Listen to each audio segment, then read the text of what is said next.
Okay, this is number 2, video number 2. I could have worded that better. Bear with me a second, I'm just going to move my wheelchair around so that you can maybe see this picture on the TV behind me. Okay, as you will know already, shall I put the brakes on this? There we go. Shall I put one brake on? I'll go around in circles. I don't know if you can see me from there. There's no viewfinder on this camera.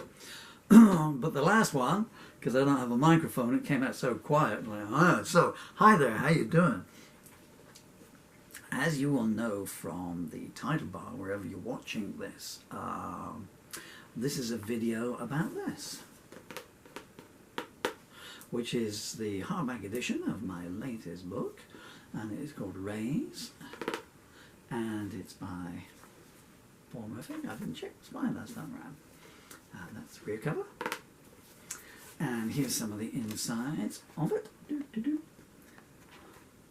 Take your time, read away. Oh, this isn't as easy as one would think. I realise that the description tells you what it is, but I just like doing this in any case. So,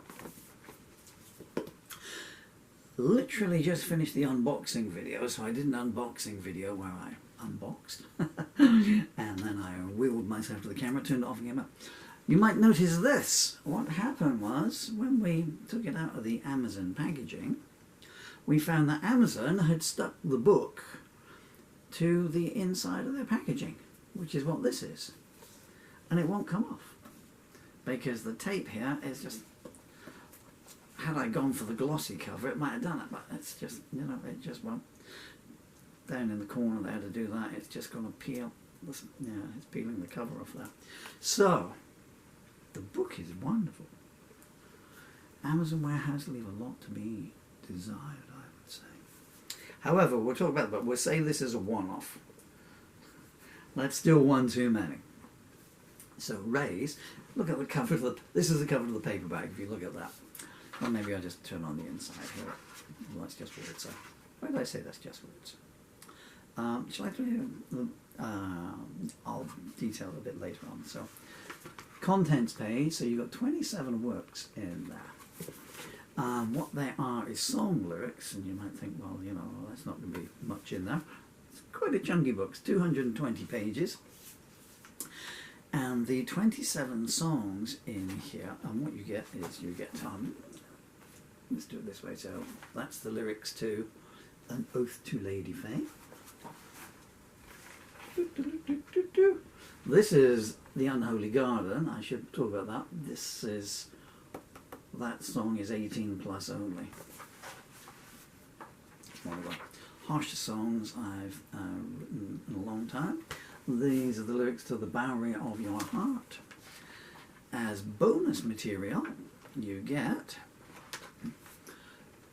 when I was physically able to use my arms to handwrite the lyrics, so you get photocopies of the original handwritten lyrics, which are, I'm probably still talking too low, I do apologise, in that.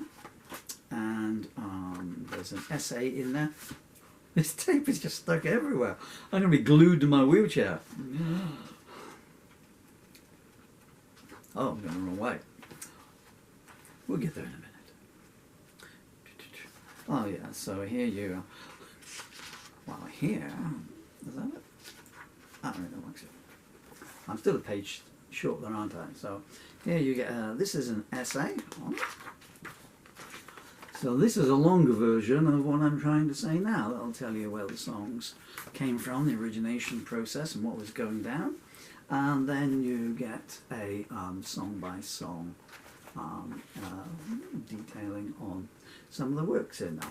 I'm fairly certain I'm making all kinds of strange facial expressions here, and I'll tell you the reason why. It's because as I'm doing this, I'm feeling the tape sticking there, so I'm trying to be nice and personable for you lovely people. And then every now and again I feel that, Amazon. Jeff Bezos, never mind going to the moon or wherever it is you want to go to, just sort your warehouse out.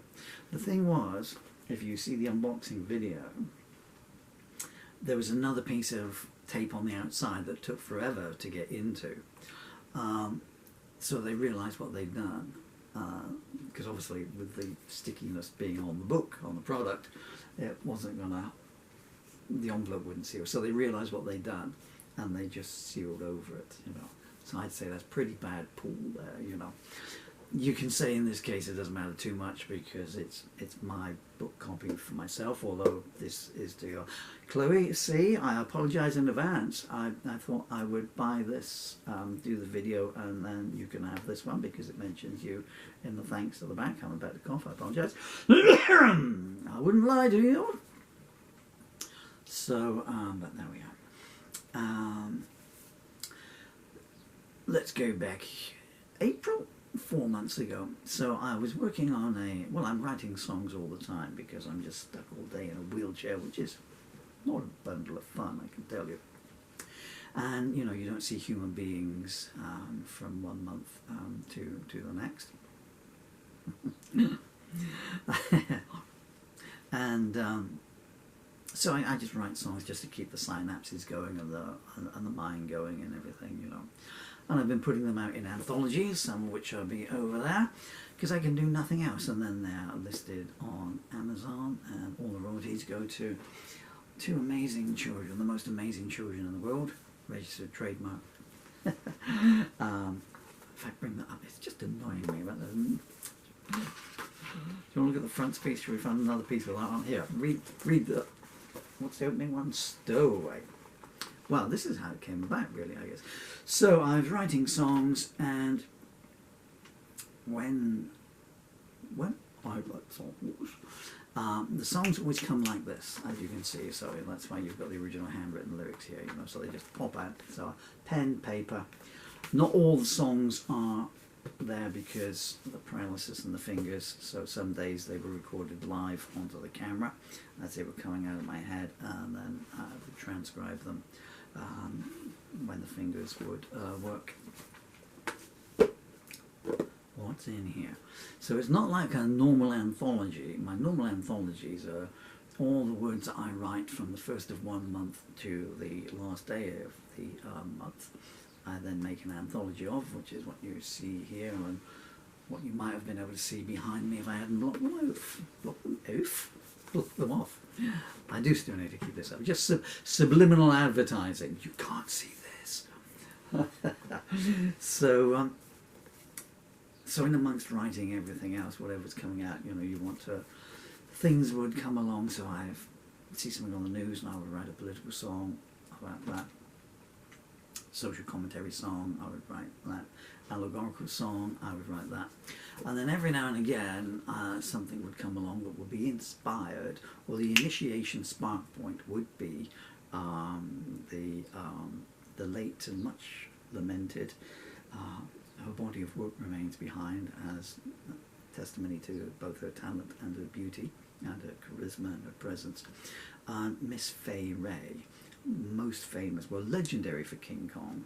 I guess it's the same thing as being famous.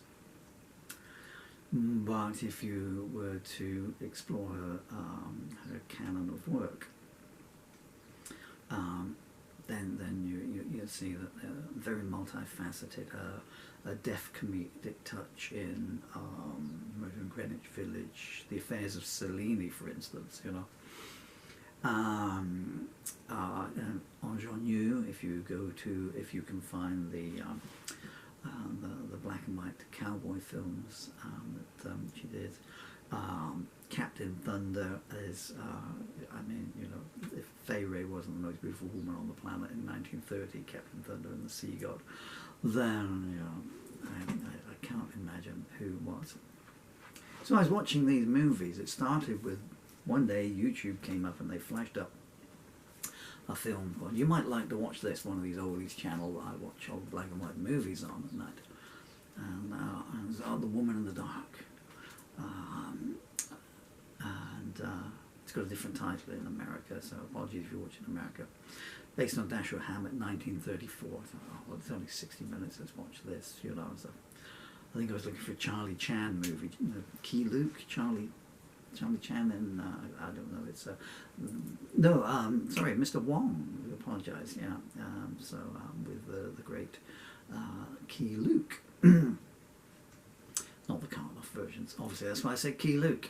So I watched this, and that brought a song out of me called Out of the Shadows, based on what was going on there, because what was happening in the film is, I mean, three men tried to take physical advantage of, I know they're movies, but this is all happens in real life. So three men tried to take physical advantage without a second thought and not thinking it's in any way extraordinary or, you know, just not commonplace, of Fay Wray's character in this, including the hero, Ralph Bellamy. Spoiler alert there. And so I got kind of upset by that, and I thought that's not on. So I wrote Out of the Shadows for the Fay Wray character there, who is very, very strong and strident. And also brought it to tie up with the Me Too movement and boundaries and stuff like this. So it became, I think, much wider than the film. And that's how they go on all these things, you know. So I normally get a PCSO from, if there's an American president who's done something slightly not on a straight line. Can't think of. So that might get you a bit irate, like, you know, about, say, putting people on aeroplanes in chains, you know, because I couldn't help but feel, this is going to get a bit dark here. Yeah, that's on another song, really. Let's not do that, okay? You need to go and read what's the anthology that those songs are in. And this is, oh, sorry, and No One Gave a Damn.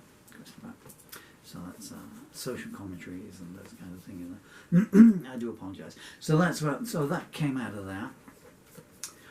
What was the second Fay Wray film that came along? I can't remember now. It's in here. You may find it. But anyway, so another Fay Wray film came along. So they're not about Fay Wray. I spoke over myself then. I'm so sorry. So there's 27 works in here that all are collected from the last 4 months. So picking up pen and paper, what am I going to write about? I just want to get the brain going and everything and bring the words out. Sometimes a song will come along, so whatever the incident might be. So I wrote one the other day called Roaming Lady. I was thinking, oh, what am I going to write about? Okay, let's think of a Fay Wray title. There's a Fay Wray film, which also stars Ralph Bellamy, 1936. Roaming Lady, a delightful screwball romantic comedy. And I just like the cadence of Roaming Lady, so I just had a blues rhythm. Roaming Lady, I'm in love. But then that one went wider as well, because I don't know if you know Edie Sedgwick, but you can Google her now. Edie Sedgwick was in the Warhol stable and was a Warhol superstar, and suffered exploitation, you know.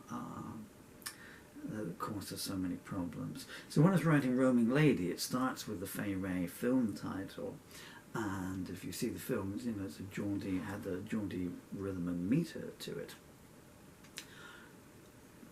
But it goes down through to a girl who gets invited to all the parties, and basically by all these leeches. And then by the time you get to verse 5, it's, you know, who's going to, when the dancing stops, when the money's run out, when the wrinkles appear, when you can't do it anymore, who's going to be there?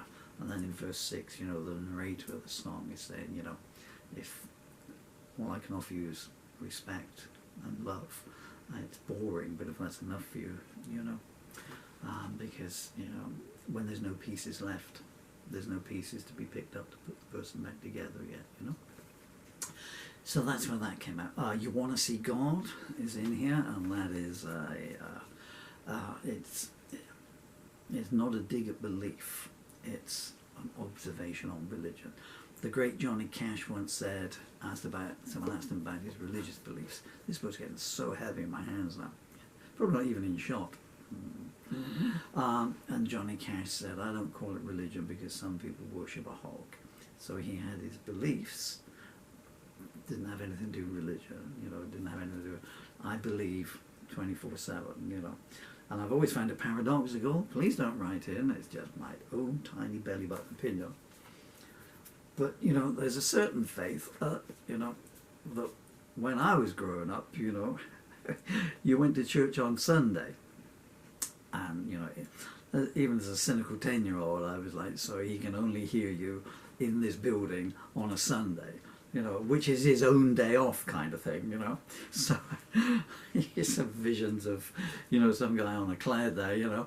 Again, what don't you get? You've read the book. I take Sundays off. Day of rest. Look it up. It's all in there. It comes into Genesis, right at the start of the book. No spoiler alert. That kind of thing. Like, you know, let me go again. So, but that was, so that's where that came from. So there's a Fay Wray movie, as I mentioned, from 1930, co-starring Richard Arlen and Eugene Pallett, I believe. And it's called The Sea God. And I was thinking about that. So I went from, in the instant, I went from thinking about the sea god to you want to see God, S-E-E, and then out it all came. So that's why I say they are fuse lit, you know. So the stick of dynamite is a long way away, you know, but it's on a long fuse, and such. That's where it goes through, and the songs have come out. So all those songs in there are around that. So they're not all about Fay Wray, they're not all to Fay Wray. Some of them are, one or two of them in there are direct to a dedication and an oath to Miss Ray. But of course you can make an oath to Miss Ray, my oath to Miss Ray, and to Miss Fay, sorry. You can just insert the name of your own beloved in there, you know. So, and they went on down through, they kept coming out, and then I was working on a new novel called Stowaway, the start of which is in here because there's two pieces in here that are really quite chunky. Stowaway, which starts the book, and they met in a taxi, which ends the book, which is a romantic comedy. They have become extended out. They met in a taxi. If only I could reach it. Oh, maybe at the end. I don't want to fall out of my wheelchair in front of you because I've been talking so much. I don't want to start this again, you know. I'm wrapping this up now. So they came out with songs. So what's in here is how they came to me in their song format. So they met in a taxi. Originally came to me as, I think it was a 37-verse song. You get your money's worth with man, don't you? And it has a specific ending point, you know. And then I came back to it, I think a week or so later when I'd finished some other stuff. And I thought, I like those characters, I want to see where they go with it. So then it became a novel, but in here is how it was in its standalone song version. Ditto Stowaway, which I'm still working on at the moment, is now up to page, I don't know, 230 or something like that, I think. And so that's got extended as well, and it's changed completely from what I thought it was going to be. But in here is the original version of how it came out, and it was then that was a 111-verse song, because all my stuff is written entirely in rhyme, you know.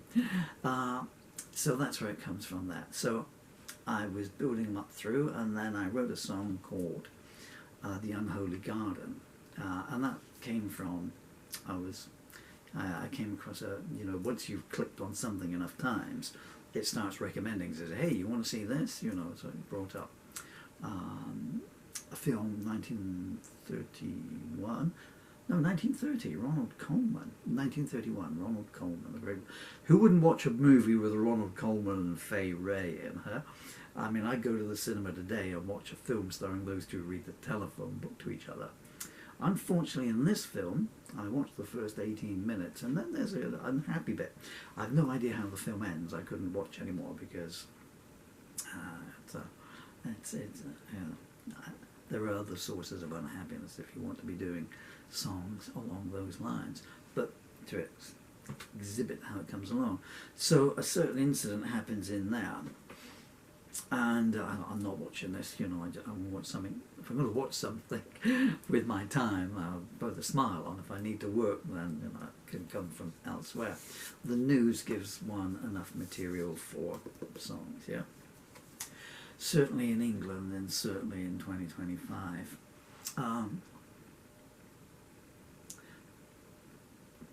Where was I going with this? Yeah, so The Unholy Garden. And then I came back to it thinking about it the next day. I like the title, you know, and so I got a pen and paper and I wonder what's going to come out of this. I was just thinking The Unholy Garden. that song that came out of there is very dark. It really is dark. It doesn't detail anything because something happens to interrupt the story. There is a warning in here, but you can work out what was going to happen, you know, if the sheriff hadn't come back in time. As I was collecting these works from the last anthology, all the new songs that I've been writing since, I thought I'll put them as bonus material in the back of Stowaway, because I don't think I'm going to live long enough to finish Stowaway. So, so I was typing them into there, nowhere else for them to go. I don't have enough time left to, you know, to come up with a new lyric anthology. So I didn't want to put The Unholy Garden in there. I typed up because I know how, although I won't get to finish the novel Stowaway, I know how it ends, and it's down there how it ends. Well, it's, you know, it's nice, you know. I want the hero and heroine to, you know, sail off into the sunset. Or do they walk off into the sunset? Or do they ride off into the sunset? Or do they get a piggyback from two nuns into the sunset? Or maybe they space hopper into the sunset. It's getting a bit silly now, isn't it? Should be doing one of my comedy books. That is so heavy. I'm going to do it like this. I don't want to block off the pictures of my children, which is why I'm holding it to that side. Yeah, so I thought, well, okay, well, you got this. What about these other ones? That gave me 23 songs, as I was stating it all, about Fay Wray, but, you know, there was, at some point, the initiation point was, you know, having seen a Fay Wray movie or read a Fay Wray film title, or it just clicked up something or other. There is not a song in here called King Kong, I can tell you that, in case you're thinking about that. Oh, that was right, yeah, so Consuela. So I saw a movie called The Texan, Fay Wray and Gary Cooper. And Fay Wray plays a lady in there called Consuela. Now, my song has nothing to do with the movie The Texan, but if I hadn't seen that movie, and I just like the word Consuelo. So that's where this tale of marital infidelity come from. There's nothing in the film about marital infidelity, but, you know, I have the narrator, and his wife is out for the night, and he knows that she's gone for an assignation as it goes through the verses, you know, and the ending verses. And it's called Consuelo, Will You Sleep Tonight, in brackets, because, you know, he's saying to himself, you know, if this is a one-off, if it's just something she needs to get out of the system, or if someone's been playing some cards down and, you know, we've been in a bad patch. So if, after it's over, his wife can come home and just get into bed and, you know, fall asleep like nothing had happened, he knows it's over, you know, no feelings for him, you know. But if she comes home, you know, and it's changing, she's lying awake at night, and you think, oh, she's a bit guilty, it's playing on her mind, you know, she's restless, you know, something is there in the conscience running around, even if it was good, you know, she's weighing up options and things. So there's a ray of hope, you know, for a ray of hope. So Amazon will give you 20 pages, let's wrap this up, Amazon will give you a 20-page sample. Of course, Stowaway, being 111 verses, takes up all of that, but you get some idea of how Stowaway's going. I get nothing from the royalties, all the royalties go up there. It's called Rays, there's a little in-joke, you know, because Fay Wray, they're all rays, you know, ray of sunshine. In the main, because of the disparate nature of how it's gone, as I was putting it together and editing it, it's, I say so myself, it's, with the exception of The Unholy Garden, it's a nice feel-good book, you know, because it starts with a romantic adventure story. It ends with a very long romantic screwball comedy. There's some songs of love and dedication in it, and even like Viner Blues, because I call it Viner Blues. I see on the internet it's because it's short for grapevine. No, it's not. Fay Wray's real name is Viner Blues. So I had the song, and I'd written the song, and that's where it went down through that.